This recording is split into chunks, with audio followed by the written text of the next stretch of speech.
తండ్రి లేకపోతే ఏమవుతుంది, నా దగ్గర సమృద్ధి ఉంది కదా, నాకు స్నేహితులు ఉన్నారు కదా అని అతను అనుకున్నాడు.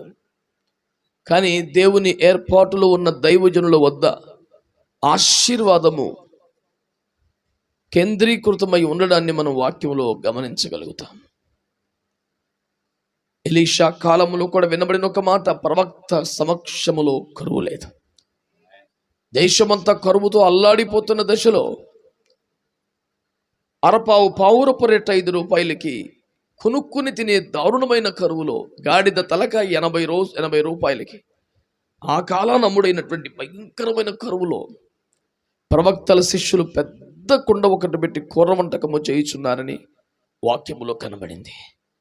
రాజులే పావురపు రెట్టలు గాడిద తలకాయలు తింటున్న భయంకర కాలములో ప్రవక్త సమక్షములో కరువు లేకపోవడాన్ని పెద్ద కుండ ఒకటి పెట్టి కూర వంటకం చేయడాన్ని మీరు చూస్తే, దేవుని సేవకుల ద్వారా దేవుని సేవకుడున్న చోట ఆశీర్వాదము సమృద్ధి ఉన్నట్టుగా మనకు కనపడుతుంది. అందుచేత తండ్రి ఇల్లుకు సాటి స్నేహితుల వద్ద ఉండదని, వాళ్ళ దగ్గర ఒకవేళ సంతోషం ఉండవచ్చును, సరదా ఉండవచ్చును, కోరుకున్న జీవితాన్ని ఆస్వాదిస్తున్న ఒక మధుర అనుభూతి కాస్త కలగవచ్చును, కానీ నిత్యమైన సంతోషం, శాశ్వతమైన సమృద్ధి జీవితానికి దక్కాల్సిన గౌరవం అన్ని తండ్రి ఇంటిలో ఉన్నాయి. అందుకనే సంఘాన్ని, మందిరాన్ని స్వయంగా యేసు ప్రభువే చెప్పారు, ఇది నా తండ్రి ఇల్లు అని. దేవునికి స్తోత్రం కలుగునగా. ఏ పని మీద ఏ కారణంతో ఎవరు ఎక్కడికి అయినా వెళ్ళవచ్చును, వెళ్ళి రావచ్చును, కానీ మనము నివసించవలసినది మన తండ్రి ఇంట అనే సంగతిని మీరు జ్ఞాపకం చేసుకోవాలి. కనుక దేవుని వాక్యమును ఆలోచన చేస్తున్న మీరు, దేవుని మందిరం, దేవుని సంఘం అంటే అదేదో జబ్బొస్తే వెళ్ళే హాస్పిటల్ లాంటిది కాదని, అవసరమైతే వెళ్ళి ఏదైనా సరుకులు తెచ్చుకునే దుకాణం వంటిది కాదని, అది మనము నివసించాల్సిన తండ్రి ఇల్లు అని మీకు జ్ఞాపకం చేస్తున్నాను. మరి ఆ కుమారుడు తిరిగి వచ్చినప్పుడు అతడు కోల్పోయినటువంటి సమస్తాన్ని మరలా ఇచ్చారు. అతనికి వస్త్రము, ప్రశస్త్రమైన వస్త్రం తొడిగి, ఉంగరమును తొడిగి, చెప్పులు తొడిగి 10 మందిలో మళ్ళీ కుమారుడు, యజమానుని కుమారుడు, మా చిన్నయ్య గారు అని అందరూ గౌరవించేలాగా మళ్ళీ తయారు చేశారు. సర్వసమృద్ధితో వెళ్ళినప్పుడు ఇతనికి ఉన్నదంతా పోయింది. బయట తండ్రి ఇంటికి వస్తే పోయిందంతా మళ్ళీ దొరికింది. కనుక లోకములో అన్ని క్షణికమే, తాత్కాలికమే. తండ్రి ఇంట అన్ని సమృద్ధిగా, శాశ్వతంగా తిరిగి సమకూర్చబడతాయి.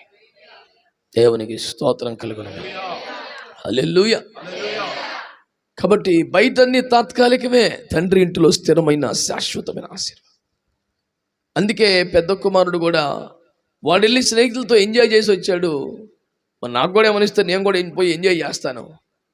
వాడంతగా నాశనం చేసి వస్తే కృతజ్ఞత కూటం పెట్టి సంతోషపడిపోతున్నావేంటి, నీకు అదే ఇష్టమేమో, నేను కూడా పోతానులే మరి అన్నట్లుగా మాట్లాడితే, నీకు మేకపిల్ల ఏమిటి పిచ్చి కొడుక, నీవెల్లప్పుడూ నాతో ఉన్నావు గనక నావన్నీ నీవే అంటాడు.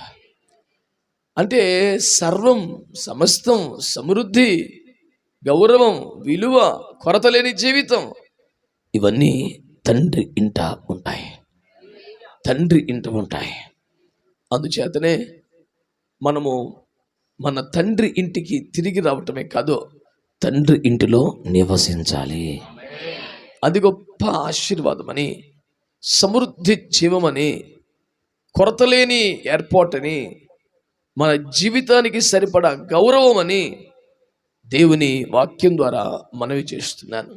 ఎవరైనా తండ్రి ఇంటికి దూరం అయిపోయిన వాళ్ళు తిరిగి రావాలి అన్నప్పుడు వాళ్ళు అంటారు, వెళితే మమ్మల్ని అవమానపరుస్తారేమో, మమ్మల్ని సిగ్గుపరుస్తారేమో, మరలా వచ్చావు చూసావు అన్నట్లుగా మాట్లాడతారేమో. అంటే రావాలని కదా తిండి తిప్పులు మాని ఏడిచేది, వస్తే ఏకంగా పండగే కదా. ఈ మాట ఎవరైనా దేవుని సన్నిధికి దూరం అయితే మీరు పోయి వాళ్ళకి చెప్పాలని నేను ప్రభు పేరట కోరుతూ ఉన్నాను. నీ రాక కొరకే ఎదురు చూస్తున్నాము, నీ వస్తే ఏకంగా పండగే, నీ స్థానము నీదే, నీ గౌరవం నీదే అనే శుభవార్త మనము చెప్పవలసి ఉన్నది. అందుకని ఇన్ని ఆశీర్వాదాలు, ఇన్ని దీవెనలు ఎక్కడున్నాయి? తండ్రి ఇంట అనండి. మరి మన తండ్రి ఇల్లు ఏది?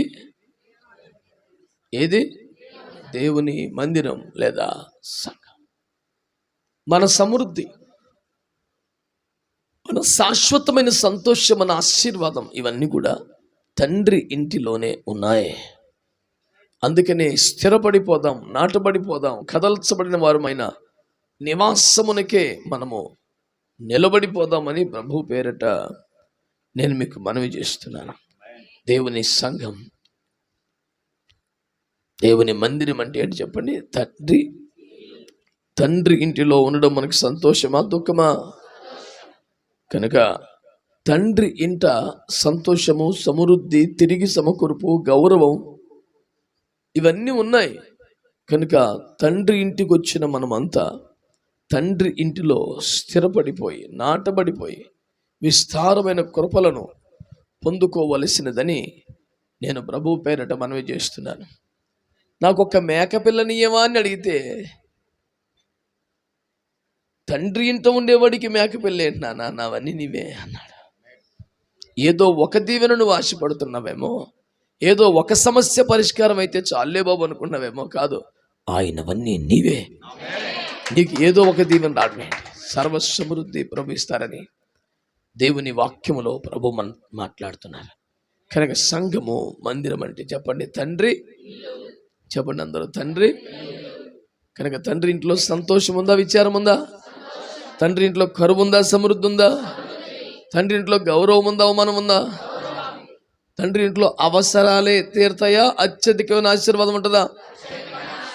అందుకని తండ్రి ఇంట్లో ఏం చేయాలి? మనం నివసించాలి. అనండి, అనండి.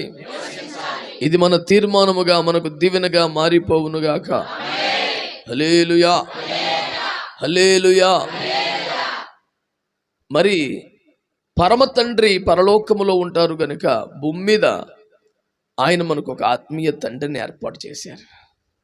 మత్తయి సువార్తలో ఆయన చెప్పారు, మీకు ఒక్కడే తండ్రి, భూమి మీద ఎవరిని మీరు తండ్రి అని పిలిపించుకోవద్దు, వద్దు, అలా చేయకూడదు అన్నారు.